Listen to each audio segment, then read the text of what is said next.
નમસ્કાર, આપ જોઈ રહ્યા છો સ્પાર્ક ટુડે ન્યૂઝ. સમાચાર બનાસકાંઠા જિલ્લાથી મળી રહ્યા છે, જ્યાં પણ આવાસ લોકાર્પણનો કાર્યક્રમ યોજાયો હતો. બનાસકાંઠાના ડીસા ખાતે રાજ્ય કક્ષાના કાર્યક્રમનું આયોજન કરવામાં આવ્યું હતું. મુખ્યમંત્રી શ્રી ભૂપેન્દ્ર પટેલ ડીસા ખાતે રાજ્યકક્ષાના કાર્યક્રમમાં ઉપસ્થિત રહ્યા હતા.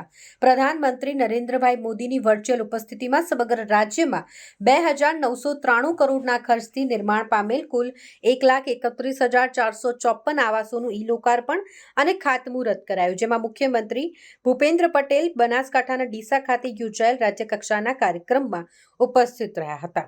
વિશ્વના સૌથી લોકપ્રિય જનનાયક અને યશસ્વી વડાપ્રધાન શ્રી નરેન્દ્રભાઈ મોદીની પ્રેરણાથી આજે ગુજરાતના લાખો પરિવારના ઘરે લાપસીના આંગણ મૂકવાનો પ્રસંગ આવ્યો છે.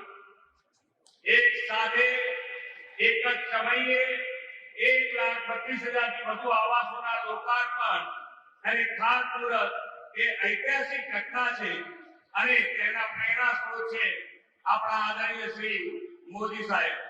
આદરણીય શ્રી નરેન્દ્રભાઈ હજુ 15 દિવસ પહેલા જ 22મી જાન્યુઆરીએ ભગવાન રામચંદ્રજીની અયોધ્યા મંદિરમાં ભવ્ય પ્રાણ પ્રતિષ્ઠા કરાવી અને એક નવો ઇતિહાસ સર્જ્યો છે.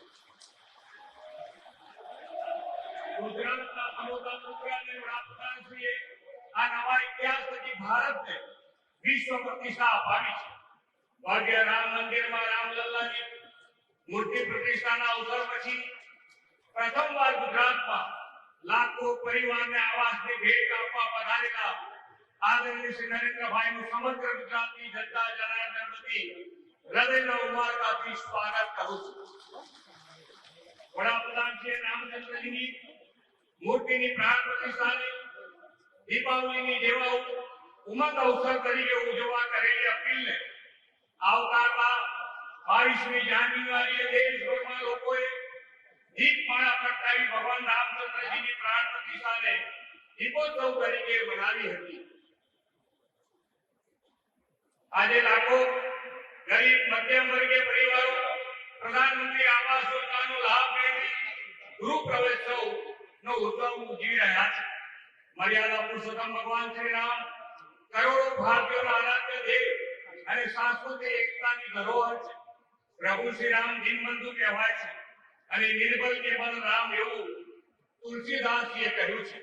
આદરણીય વડાપ્રધાન શ્રી નરેન્દ્રભાઈએ રામ રાજ્યની કલ્પનાને વર્તમાન યુગમાં ધરાતલ પર ઉતારવાની નેમ સાથે નિર્બલ કે બલરામ પણ સાકાર કર્યું છે.